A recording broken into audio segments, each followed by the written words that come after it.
Paz do Senhor, meus irmãos do grupo Amigos da Bíblia.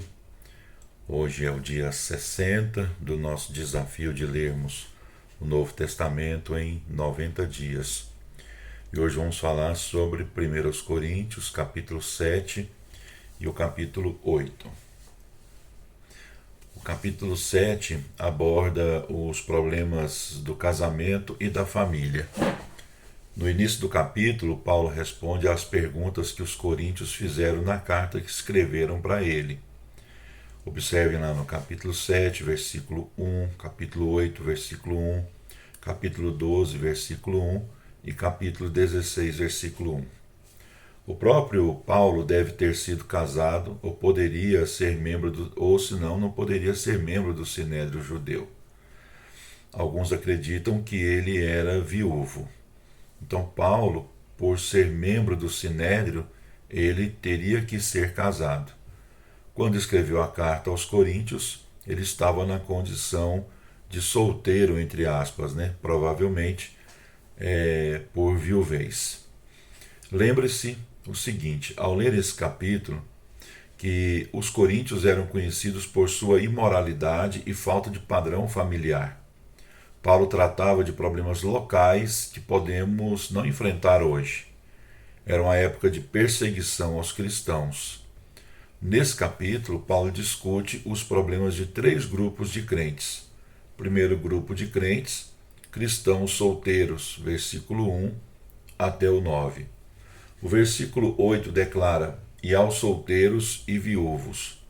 Paulo dá conselhos aos que não têm cônjuges e inicia com a afirmação de que os crentes não devem se considerar não espirituais por serem solteiros e nem espirituais de uma forma especial por serem casados. O celibato é honorável, bem como o casamento, Hebreus capítulo 13, versículo 4. O versículo 7 afirma a noção de que Deus deu dons distintos às pessoas em relação ao casamento, a qual se assemelha ao ensinamento de Jesus em Mateus capítulo 19, versículo 10 a 12. Lembre-se que os gregos menosprezavam o corpo e eram propensos a separar o corpo e a alma de uma forma que a Bíblia não ensina.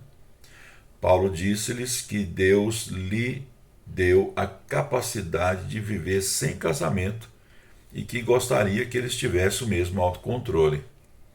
Todavia, ele não diz que o celibato é mais espiritual que o casamento. Contudo, há motivos para o casamento, e um deles é que ele evita o pecado sexual.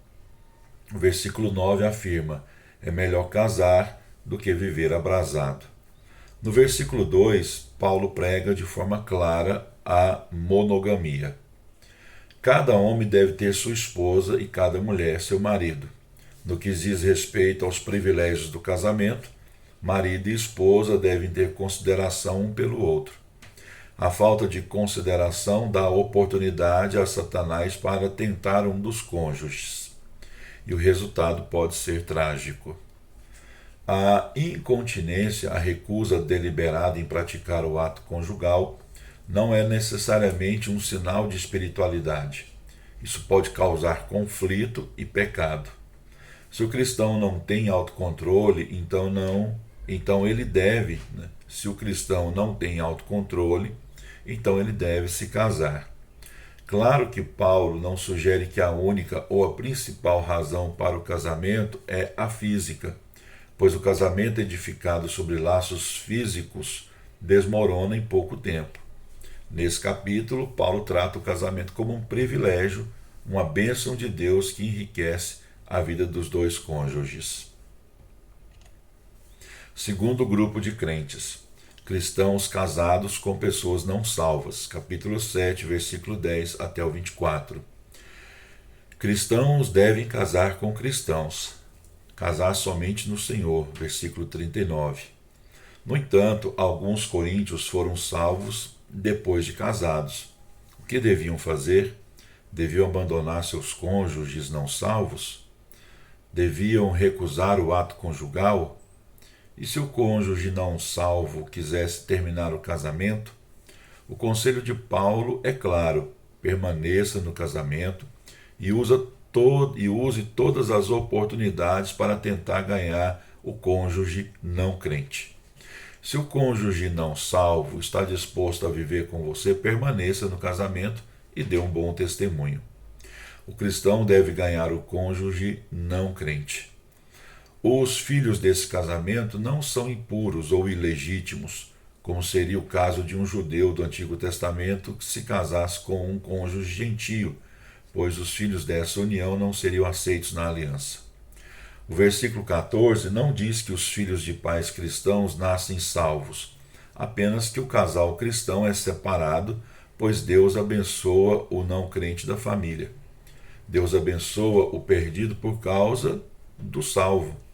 Entretanto, se o cônjuge não crente se recusar a permanecer com o crente, este não pode fazer nada a não ser deixá-lo partir. Deus nos tem chamado à paz. O cônjuge abandonado tem o direito de casar-se de novo? Versículo 10 e 11 indicam que o ideal é tentar a reconciliação. Porém, o versículo 15 parece afirmar que o abandono desfaz os votos do casamento e, assim, o cônjuge fiel tem o direito de se divorciar e de se casar de novo. Cristo ensinou que a infidelidade desfaz os laços matrimoniais e garante à parte inocente o direito a um novo casamento. Tenha em mente que Paulo não recomenda a separação, apenas a permite em certos casos. O ideal é que o cristão cumpra suas obrigações com paciência e tente ganhar o cônjuge não crente. Terceiro grupo de crentes. Pais de moças em idade para casar. Versículo 25 a 40.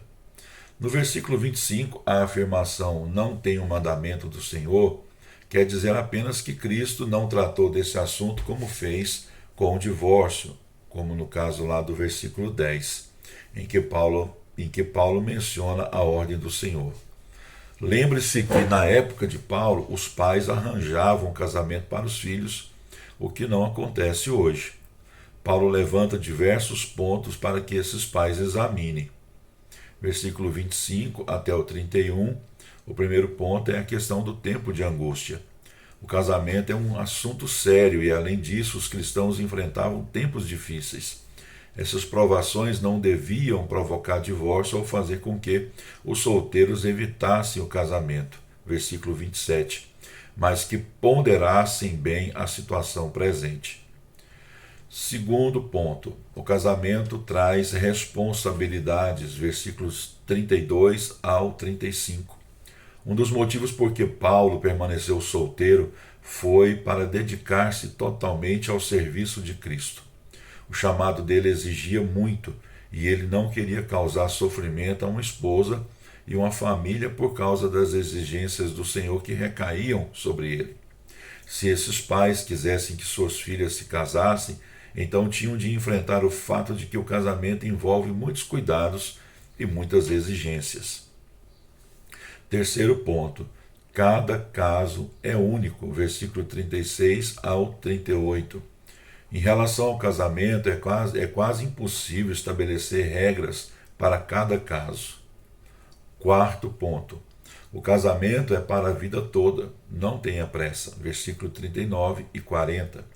Não se pode desfazer o casamento por causa de alguma fantasia ou capricho.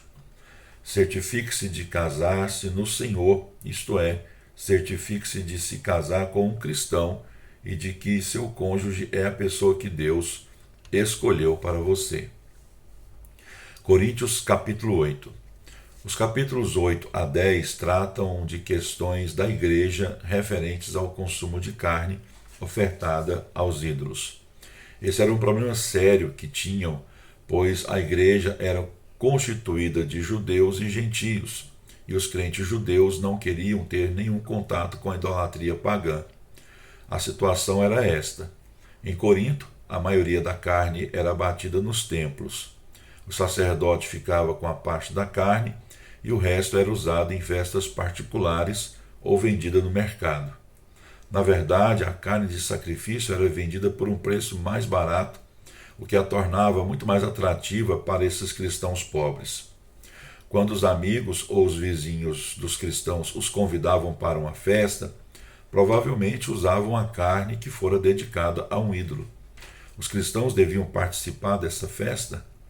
Havia algum poder demoníaco na carne que pudesse prejudicar o crente? Comer essa carne deixaria o cristão impuro? Paulo vai tratar desses assuntos nesses 3 capítulos. Então, Paulo, nesses 3 capítulos, esboça os princípios básicos que devem reger nossa vida em relação às coisas questionáveis. Aqui no capítulo 8, ele usa o exemplo de Cristo e afirma que o amor deve guiar de forma que não façamos com que os outros tropecem. No capítulo 9, ele usa a si mesmo como exemplo e sugere que o cristão não precisa usar seus direitos a fim de ser feliz, pois Paulo deixou de lado até mesmo seus direitos legítimos para servir a Cristo. Por fim, no capítulo 10, ele usa o exemplo de Israel para advertir os crentes contra os pecados de presunção, principalmente os relacionados com a idolatria e com a imoralidade. No capítulo 8, ele apresenta 4 conselhos para ajudar a discernir o certo e o errado em coisas questionáveis. O primeiro conselho: examine sua atitude, versículo 1 até o 3. Muitas vezes, cristãos firmes que conhecem a Bíblia são propensos a se ensoberbecer quando lidam com cristãos mais fracos. Tanto aqui quanto em Romanos capítulo 14, Paulo admite que alguns cristãos são maduros e firmes na fé, enquanto outros são fracos e têm uma visão legalista da vida cristã. O saber ensoberbece, mas o amor edifica. Versículo 1. Segundo conselho para ajudar a discernir o certo e o errado em coisas questionáveis. Verifique o conhecimento de seu irmão. Versículo 4 até 8. Um homem não pode ter uma vida cristã plena se não conhecer a palavra. Temos sempre de levar em consideração que alguns cristãos não entendem as bênçãos da liberdade que temos em Cristo. Eles vivem presos e tentam reger sua vida por regras e rituais. Paulo afirma claramente que os ídolos não são reais e que a carne oferecida aos ídolos não pode ferir o corpo ou o espírito de ninguém. Versículo 8. Todavia, alguns cristãos não percebem que em si mesmo nenhum alimento é pecaminoso e que jamais pode tornar melhor qualquer cristão. Veja Romanos capítulo 14, versículo 14. Devemos ser pacientes uns com os outros. O cristão vê o conhecimento como um instrumento para edificar, não como uma arma para o combate. Terceiro conselho para ajudar a discernir o certo e o errado em coisas questionáveis. Examine a consciência de seu irmão, versículo 9 ao 11 do capítulo 8. Consciência é aquele juiz interior que nos condena quando fazemos algo errado e que nos elogia quando fazemos algo certo. Ela é testemunha para nós, Romanos 2,15 e Romanos 9, versículo 1. O cristão recém-convertido ou inculto tem consciência fraca. Paulo fala sobre isso em 1 Coríntios, capítulo 8, versículos 7, 10 e 12. Talvez, se ele vir outro cristão comendo uma carne sacrificada aos deuses pagãos, isso o fira e o faça pecar. O cristão maduro, com consciência forte, não se deixa afetar pelos pagãos ao seu redor, mas o cristão de consciência fraca pode ficar confuso e se meter em problemas se seguir o exemplo do seu irmão. Nós cristãos temos de fazer de tudo para não ofender os judeus, os gentios ou outros cristãos. Em suma, o cristão não pode fazer nada que fira outra pessoa, mesmo que não fira ele mesmo. Esse princípio não nos limita, embora possamos achar que sim, pois ele nos permite ser uma grande bênção para os outros e ganhar o perdido para Cristo. Capítulo 10, versículo 33. Quarto e último conselho para ajudar a discernir o certo e o errado em coisas questionáveis. Considere o exemplo de Cristo, versículo 12 e 13. Nosso Senhor, em seus dias na terra, sempre teve cuidado em não fazer os outros tropeçarem. A passagem de Mateus 17, versículo 24 até o 27, ilustra bem isso. O princípio não venha de algum modo a ser tropeço, para os outros é maravilhoso, pois significa pôr o amor cristão em primeiro lugar em nossa vida diária. Paulo declara que fazemos melhor em não comer carne que deixar que os outros caiam. É muito triste se um crente apostatar ou um descrente rejeitar a Cristo, porque um cristão egoísta afirma seus direitos e dá um mau testemunho. 1 Coríntios, capítulo 10, versículo 24, determina: ninguém busque seu próprio interesse, e sim o de outrem. E esse é um princípio grandioso, um princípio cristão maravilhoso que nós devemos seguir. Termina aqui mais um vídeo, lembrando que os nossos comentários são extraídos e alterados, adaptados aqui conforme a nossa necessidade do comentário bíblico Wiersbe. Que Deus te abençoe e até o próximo vídeo.